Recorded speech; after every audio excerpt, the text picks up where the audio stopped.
வாலிக்கும் அஸ்ஸலாம். அம்மா இப்போ இந்த படத்தை இந்த நோட்டில் ட்ரா பண்ணியிருக்கோம் இல்லைங்களா, இதை நம்ம வெட்ட போகிறோம். இது ஆல்ரெடி நீங்கள் தைச்சிட்டீங்க இந்த ப்ளவுஸு. இப்போ மறுபடியும் நீங்கள் கேட்டீங்க, அதனால நான் வெட்ட போகிறேன். பாயிண்ட் எல்லாம் எழுதி வச்சிருக்கல, நம்ம ஃபர்ஸ்ட் டைம் பானை நெக்கு போட்டோம் இல்லைங்களா, ஞாபகம் இருக்கா? நம்ம நோட் கலெக்ஷனில் அதே ஸ்டெப்பு தான். இங்கே என்ன வருமோ அதே ஸ்டெப்பு தான், ஆனால் கொஞ்சம் அந்த வரைபடம் மட்டும் மாறும். இங்கேருந்து 3 இன்ச்சு எடுத்துட்டேன். இப்போ இந்த 3 இன்ச்சுக்கு இங்கேயும் 1/2 இன்ச்சு எடுத்து இது வளைச்சிட்டேன். முடிஞ்சிச்சுங்களா? இங்கேருந்து இங்கே 1.5 எடுக்கணும். இங்கே எழுதியிருக்கேன் பாருங்கள், அந்த நோட்டு காமிங்க. இங்கேருந்து 1.5, அப்புறம் 1, இங்கே இந்த இடம் 3/4. இப்போ இந்த இடம் 3/4 இருக்குல்ல. இப்போ 1.5 எடுத்தாச்சு. இப்போ 1.5க்கு இதுக்கும் இப்படி டச் பண்ணிடலாம். இப்போ இங்கேருந்து சென்டர், இதுக்கும் சென்டர், இந்த சென்டரில் 1 இன்ச்சு பாயிண்ட் இப்படி வச்சுக்கோங்க. இந்த எடுத்துகிட்டு வந்து இந்த கர்வ் எடுத்துகிட்டு வந்து இதை இப்படி எடுத்துகிட்டு வாங்க. இந்த 3/4 எடுத்து சொன்னீங்களா, 3/4 எடுத்து சொல்லிங்களா, அந்த 3/4 கூட எடுத்துகிட்டு வந்து டச் பண்ணுங்கள். அதுக்கப்புறம் இங்கேருந்து இந்த இடம் அந்த ரவுண்ட் டிஸ்கிலேருந்து அழகாக வரும். இல்லைனா கூட பிரச்சனை இல்லை, நம்ம கையிலேயே அழகாக செய்யலாம்.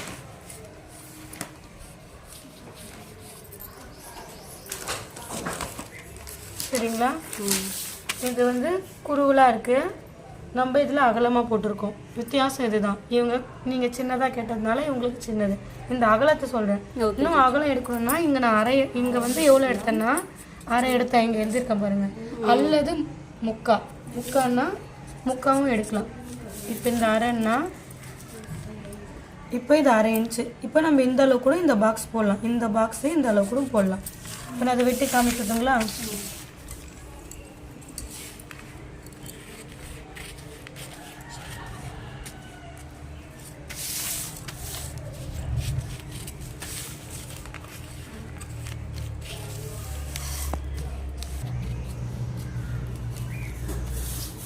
ஓகேங்களா? பாருங்க, விளக்கு சொன்னாங்க. சரி, விளக்கு தான். இங்கே விளக்கு மாதிரி தான் இருக்குது. தைக்கும் போதே இங்கே 1/4 இன்ச்சு போயிடுமா, அந்த கூர்னஸ் வந்துடும். மாற்ற கொடுங்க. இப்போ இங்கே தைக்கும் போது இந்த இடம் இவ்வளோ தையல் போயிடும், இங்கேயும் இந்த தையல் வந்து இப்படி போயிடும். இப்போ இந்த கூர்னஸ் வந்து ஷார்ப்னஸில் வந்து உட்காரும். இங்கேயும் அதே மாதிரி தான். நோட்லேயும் ட்ரா பண்ணி தையல் இங்கே போயிடும். இந்த ஷார்ப்னஸ் 1/4 இன்ச்சில் வந்து கூர்னஸ் வந்துடும். சரிங்களா? இதில் ஏதாவது டவுட் இருந்தால் கமெண்ட் பண்ணுங்கள், லைக் பண்ணி சப்ஸ்கிரைப் பண்ணுங்கள். அஸ்ஸலாமு அலைக்கும். வாலிக்கும் அஸ்ஸலாம்.